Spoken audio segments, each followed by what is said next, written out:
What's up, you guys? It's your boy Drew here, back again with another video for all you American soccer fans out there. And in this video, we're going to talk about the MLS and whether or not it's an easy league or not for players to rack up some goals in.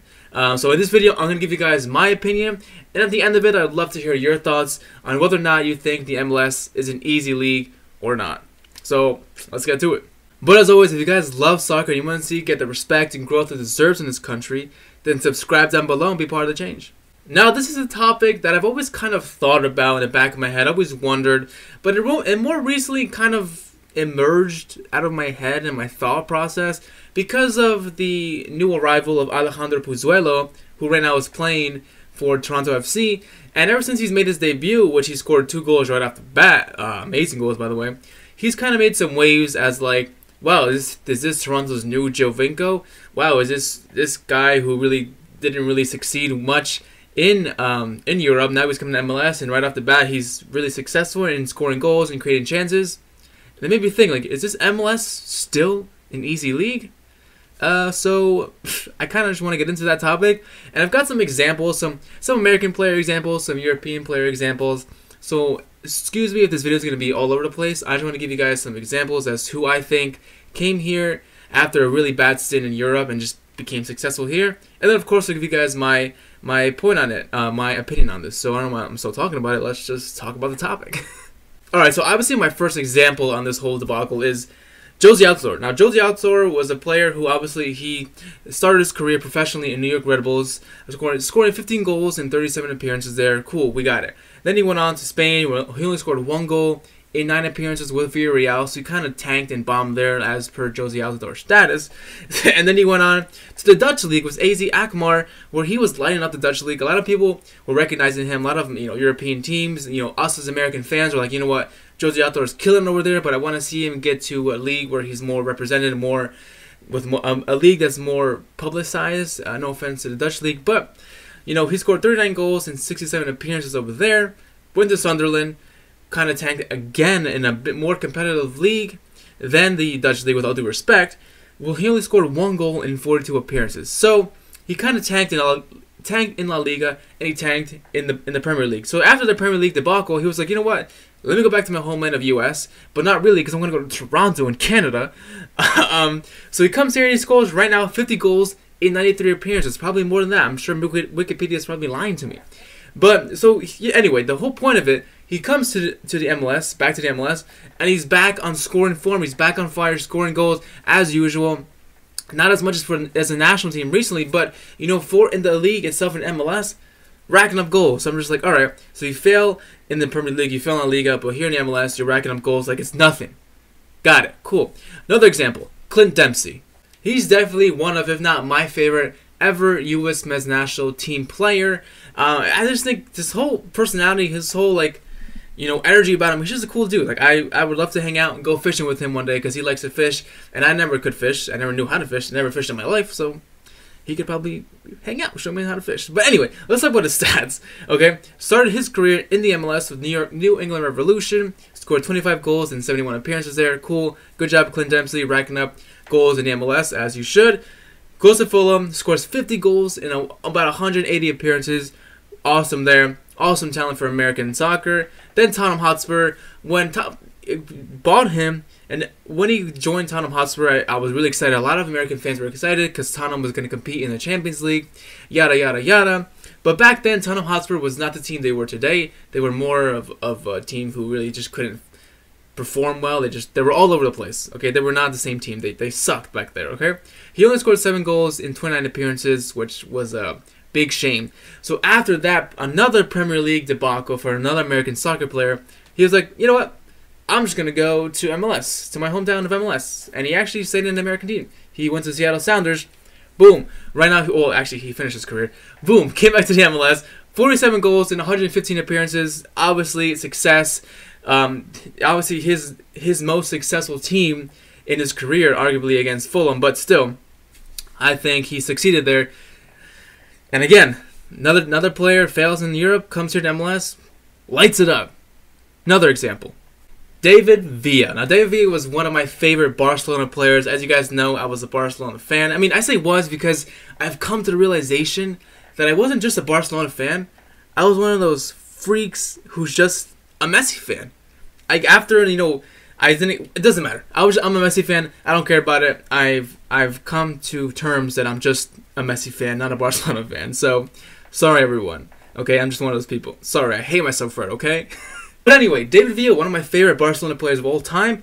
Barcelona bought David Villa off the back of him performing really, really well for Valencia, where he scored 108 goals in 160 appearances. Totally lit up La Liga. Totally, you know, winning a bunch of stuff, winning a bunch of accolades. I'm not sure if he actually won anything like trophy-wise at Valencia, but when he came to Barcelona, Barcelona was hoping that he would score the same amount of goals, or at least score close to that, or at least close to the amount of goals Messi was going to score. Now I think David Villa was the second highest scorer behind Messi when he was at Barcelona. So I thought he was successful. Okay, I thought he was successful there, but it turns out he only scored 33 goals in 77 appearances during his time in Barcelona. Now that could be like a little off numbers because Wikipedia could be lying to me, but we get it. Okay, so he was pretty successful there. Won a lot of Champions League, La Liga titles, Copa de España, whatever. Who cares? Copa del Rey. Sorry, playing too much FIFA. So anyway, he won all that stuff, all his accolades, but guess what? His second most successful team ever in his career, right behind Valencia, was not Barcelona, was not Zaragoza, was not Atletico Madrid. It's actually, you know what? New York City FC. And why? Because in New York City FC, he played 120 games and he scored 80 goals. That's his second most highest scoring he's played for a club, right behind Zaragoza. Right behind Valencia, sorry. So again, of course he won a bunch of stuff with Barcelona, but after Barcelona's stint, he went to Atletico Madrid.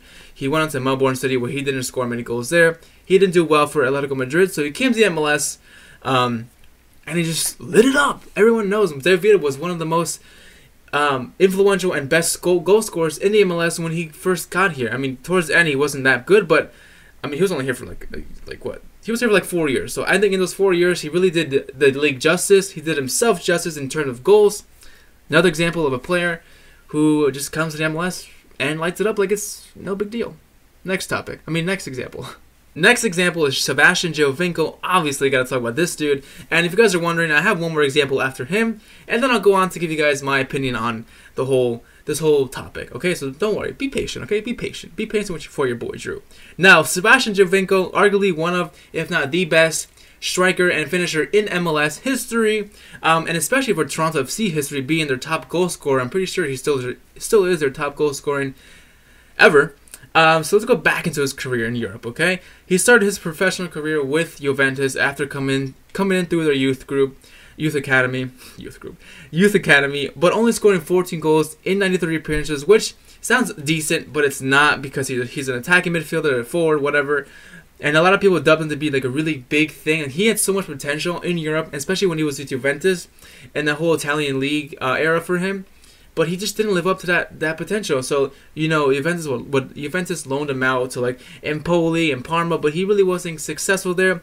He scored a lot of goals for Parma, you know, 22 goals in 60 appearances, cool, not bad. But he could be better. So after that whole Serie A debacle, he was like, you know what? I need to get myself back on a team sheet. I need to be a better striker. I need to score more.